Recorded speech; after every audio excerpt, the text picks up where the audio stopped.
মহান আল্লাহকে নিয়ে কটূক্তি ও বিকৃত ব্যাখ্যা উপস্থাপনের অভিযোগে গ্রেফতার হয়েছেন বাউল শিল্পী আবুল সরকার।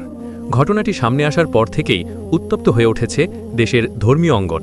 বিভিন্ন স্থানে বাউল সম্প্রদায় এবং তাওহিদি জনতার মধ্যে উত্তেজনা ও সংঘর্ষের খবর পাওয়া গেছে। বিষয়টি এখন দেশজুড়ে ব্যাপক আলোচনার কেন্দ্রবিন্দুতে।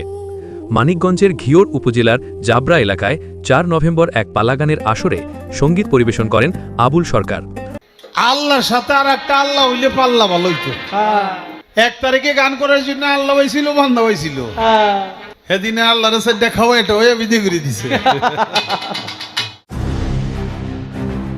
অভিযোগ করা হচ্ছে, সেই অনুষ্ঠানে সৃষ্টিকর্তা মহান আল্লাহ রাব্বুল আলামিনকে বর্ণনা করতে গিয়ে তিনি বিকৃত, অসঙ্গত এবং ধর্মীয় অনুভূতিতে আঘাত হানতে পারে এমন মন্তব্য করেছেন। ইসলামী আকিদা অনুযায়ী আল্লাহ একক, নিরাকার এবং যার কোনো শরিক নেই।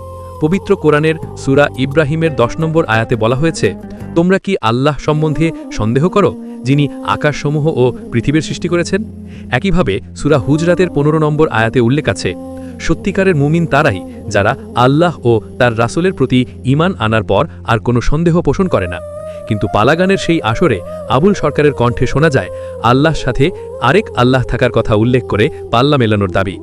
আল্লাহর কথার কোনো গোয়া মাথা আমি কিছুই পাই না। মাথা কোনটা, গোয়া কোনটা, এটা আমি পাই না। কেন পাই না? এই যে একটা এক মুখ আছে, ২ কথা কয়, হ্যাঁ মুখ কয় না হুক কয়। আল্লাহ যে কইল প্রথম সৃষ্টি আমার এশক, প্রথম সৃষ্টি আবার কয় আমার আশ, প্রথম সৃষ্টি আবার কয় নূর, প্রথম সৃষ্টি আবার কয় রূপ। আল্লাহ এক মুখে যে এত কথা কয়, আল্লাহর মুখ কয়টা? খালি কয়টা না, ওটা মুখ না হুক, এটাও আমার জানা দরকার। এমনকি তিনি প্রশ্ন তোলেন, আল্লাহ কেন আরও অসংখ্য আল্লাহ সৃষ্টি করেননি? গানের সুরে দাঁড় করানো এসব যুক্তি ইসলামী দৃষ্টিতে শিরক ও কুফরের পর্যায়ে পড়ে, যা ব্যাপক সমালোচনার জন্ম দিয়েছে। বিতর্ক আরও বাড়ে যখন তিনি দাবি করেন নির্দিষ্ট তারিখে গান করার জন্য নাকি আল্লাহ তার কাছে এসেছিলেন এবং তিনি নাকি আল্লাহকে আপ্যায়ন করে বিদায় দিয়েছেন। ১ তারিখে গান করার জন্য আল্লাহ হয়েছিল, বান্ধা হয়েছিল। সেদিনে আল্লাহর সাথে দেখাও এটা হয়ে বিধি করে দিছে, বান্দারও বিদায় করে দিছে। অথচ ইসলামী শিক্ষায় স্পষ্টভাবে বলা হয়েছে আল্লাহ নিরাকার, তাকে তন্দ্রা বা ঘুম স্পর্শ করে না, তিনি আহার করান কিন্তু আহার করেন না এবং তার কোনো ক্লান্তি নেই।